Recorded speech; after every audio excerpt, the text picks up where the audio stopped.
Well, next tonight, a pensioner has spoken of her despair after being conned out of tens of thousands of pounds by fraudsters running postal scams.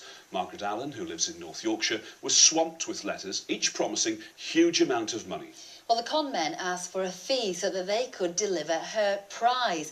But once Mrs Allen had responded, her details were put on a so-called suckers list and sold to criminal gangs around the world. In a moment, we'll be talking to the daughter of another woman who was hounded to her death by scammers. But first, Tina Gelder has this. 24,000, this one. She's won, and she sent 74.23. Check after check after check. Margaret Allen has sent out hundreds to the fraudsters who've been bombarding her with letters for the past 3 years. So convinced was she that she'd won a massive cash prize, she didn't think twice about paying a so-called administration fee. They were actually ringing me up and saying, look out for your post. They're absolutely quite clear that I have won a prize of, a fair amount. Did you ever get a prize? No. What Margaret, a widow, did get were more letters from all over the world asking for more money. She's 80 years old, is recovering from breast cancer and has problems with her memory. By the time her daughter Melanie realised what was going on, the scammers had a hold. How much was your mother sending? At its height, it did reach between £2,000 and £4,000 a month. But then you see there was a phenomenal amount of post coming through the door. And to illustrate this point, Melanie showed us post which is being redirected to a neighbour. Well, there's 34 pieces of mail, and I think, going through them quickly, I'd say there are approximately 34 pieces of scam mail. That's 1 day's delivery. 1 day's delivery. Well, I feel horrified.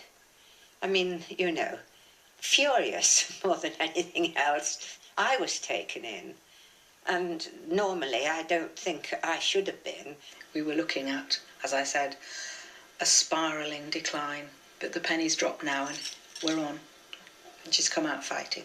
Have you stopped sending now? Oh, completely. Absolutely. Margaret's nightmare at the hands of these ruthless gangs is coming to an end, but so many other elderly and vulnerable people remain in their clutches. Well, that was Margaret Allen's story, and joining us in the studio now is Marilyn Baldwin, who's a campaigner against postal scams and became a campaigner because you had a very similar experience with your mum Jessica, didn't you? Yes, that's right. My mother was a victim of scam mail for a period of 5 years, and during that time she received something in the region of 30 scam letters every single day. I think this sums it up. We can take a look at her now, actually not really believing what you were saying to her about the letters that she was receiving. The brainwash her. It's not just you that brainwashed. But I wish I hadn't shown you them. I'm taking them off, You're jinxing me. You're doing everything that's going to go against me. She simply wouldn't believe you, would she?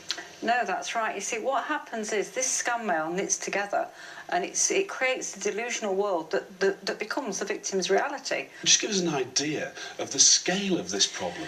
Well, the scale is absolutely massive. I mean, we had 22,000 victims replied to one scam in 1 day and sent £500,000. We had 20 pensioners in Cornwall that collectively sent £350,000. So you're looking, we're not talking about the odd £10 here or there, we're talking about massive amounts of money. These scammers are very clever, and the psychology that they use is, it's just unbelievable the way that they can make this psychology work, and earn so much money off it. You're about to launch a massive nationwide campaign with Scotland Yard, and you have a website, don't you, as well, about that you set up. It's here, www.thinkjessica.com, so people can go to that for advice on how to deal with the situation. Yes, that's right. I mean, Think Jessica is a lifeline to so many people, especially relatives like myself who were going through it and had absolutely nowhere to go. I couldn't get power of attorney, I couldn't read out my mother's mail, there was nothing I could do, nobody would help me. Basically, they just didn't understand that the problem was as bad as it was, that my mother just wouldn't, no amount of lip service would stop her. And the warning has to be, in the final message tonight, don't touch them. Don't touch these letters. That's right. I mean, if you get sent a letter telling you've won a prize and they want you to send money, or you get a catalogue telling you that you're one order away from a cash prize, don't do it. If you've really won, you wouldn't have to send money or buy goods. You'd get your prize. Marilyn, thanks very much indeed. Thank you. Thanks.